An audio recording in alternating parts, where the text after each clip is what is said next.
இருக்கிறது. Welcome back to டெக்வெரி mobile. நடந்தது என்ன? சென்னையில் ஆரோக்கியதாஸ் அப்படின்னு ஒருத்தர் ஒரு கேன்டீன்ல சமயக்காரா வேலை பார்த்துட்டு இருந்தாரு. அவருக்கு ஒரு அழகான பெண் குழந்தை பிறந்தது. துரதிருஷ்டவசமா பிறந்த 2 நாள்லயே அந்த குழந்தை இறந்து போச்சு. அந்த குழந்தையினுடைய இறுதி சடங்கை நடத்துவதற்கு கூட காசு இல்லாம ரொம்ப கஷ்டப்பட்டு தான் அந்த சடங்குகளை கூட அவர் செய்தார். அவ்வளவு வறுமையில் இருந்தாலும் கூட அந்த குழந்தையின் 2 கண்களையும் தானம் செய்கிற பெரிய மனசு ஆரோக்கியதாஸுக்கு இருந்தது. சென்னை பாடியில் வசிப்பவர் ஆரோக்கியதாஸ்.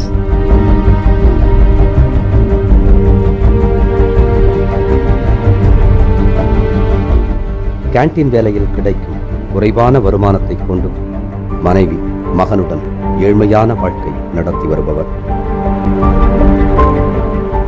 சென்னையின் ஒரு மூலையில் ஒரு சிறு வாடகை வீட்டுக்குள் வறுமையோடு வாழும் இவர் தீர்க்கமாய் செய்த ஒரு செயலால் இன்று பலரை நெகிழச் செய்திருக்கிறார்.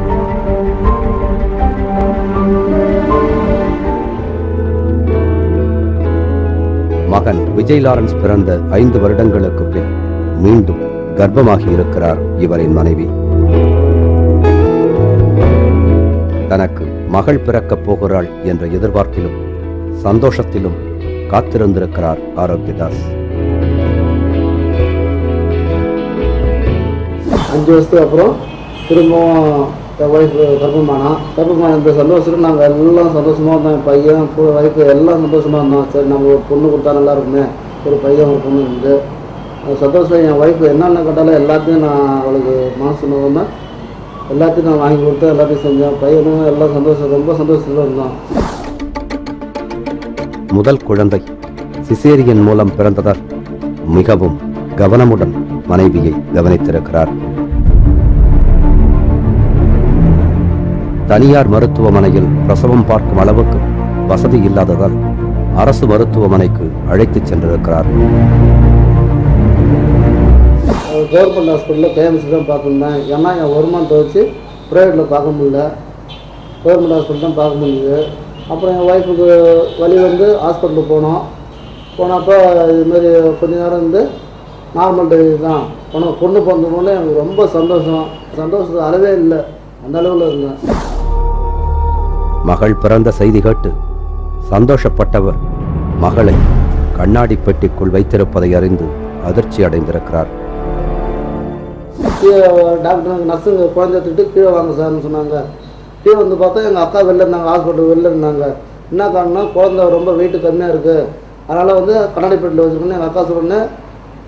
அவ்வளோ சந்தோஷம், அப்படியே பாதி ஆகிட்டு 2 நாளாக வந்து குழந்தை வந்து அந்த கண்ணாடி பாக்ஸில் தான் வச்சுருந்தாங்க.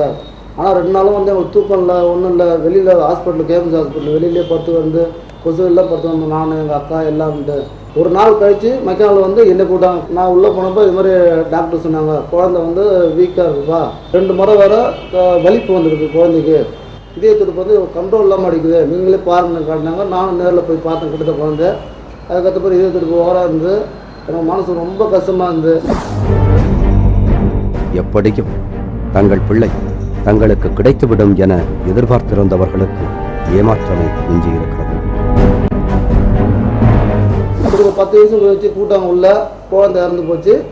ஒரு 1/2 hour வந்து டெஸ்ட் சர்டிஃபிகேட் ரெடி பண்ணிட்டு உங்கள் குழந்தை அவங்க கையில் கொடுத்துருவோம், நீங்கள் எடுத்து போடலான்னு சொன்னேன். எனக்கு ஒன்றுமே புரியல, இந்த உலகமே இருந்த மாதிரி இருந்தது. கையில் காசு இல்லை, நம்ம வந்து இந்த மெட்ராஸில் என்ன பண்ண போகிறோம், இதுமாரி நம்ம யாரையும் தெரியாதுன்ட்டு ஒரே ஒரு சோகத்தில் இருந்தேன். பெற்ற பிள்ளை இறந்துவிட்ட துக்கம் ஒருபுறம், அதை அடக்கம் செய்வதற்கு கூட கையில் காசில்லாத வறுமை மறுபுறம் என திக்கித்து போயிருக்கிறார் ஆரோக்கியதாஸ். இறந்த குழந்தையை கைகளில் வைத்துக் கொண்டு அடுத்து என்ன செய்வது என்று புரியாமல் நின்றவரை நாடி இருக்கிறார் சமூக ஆர்வலர் சிவகுமார்.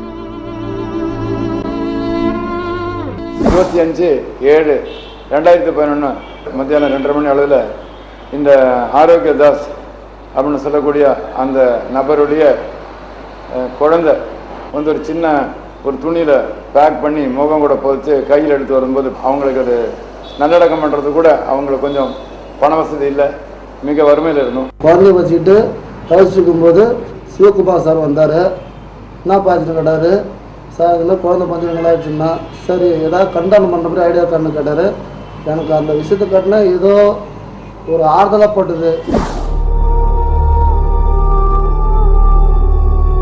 சோகம் நிறைந்த அந்த இக்கட்டான சூழலிலும் தன் குழந்தையின் கண்களை தானம் செய்ய உடனே சம்மதித்திருக்கிறார் ஆரோக்கியதாஸ்.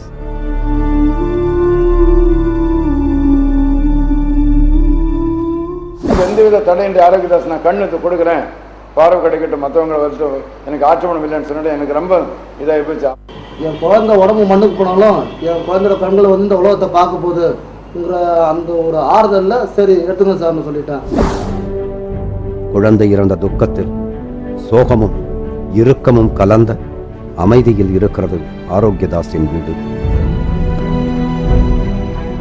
யாருடனும் பேசாமலும் சரியாக சாப்பிடாமலும் சோகத்தை சுமந்தபடி இருக்கிறார் ஆரோக்கியதாஸின் மனைவி டெமட்ரியா.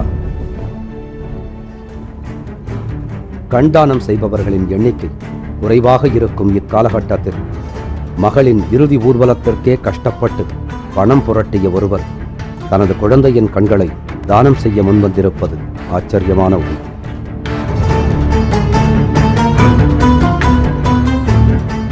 கண்தானம் அப்படிங்கிற ஒரு விஷயத்தை பத்தி இந்தியாவில் நீண்ட காலமாக பிரச்சாரம் பண்ணிட்டு இருக்காங்க. ஆனாலும் கூட கண்தானம் நடப்பது இங்கே குறைவாக தான் இருக்கு.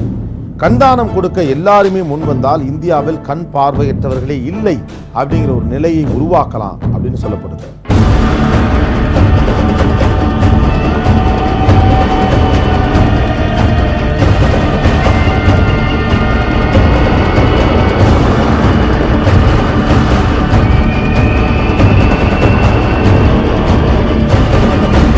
டெக்வெரி மொபைல் நடந்தது என்ன, குற்றமும் பின்னணியும் ஒரு சிறிய இடைவேளைக்கு பின் தொடரும்.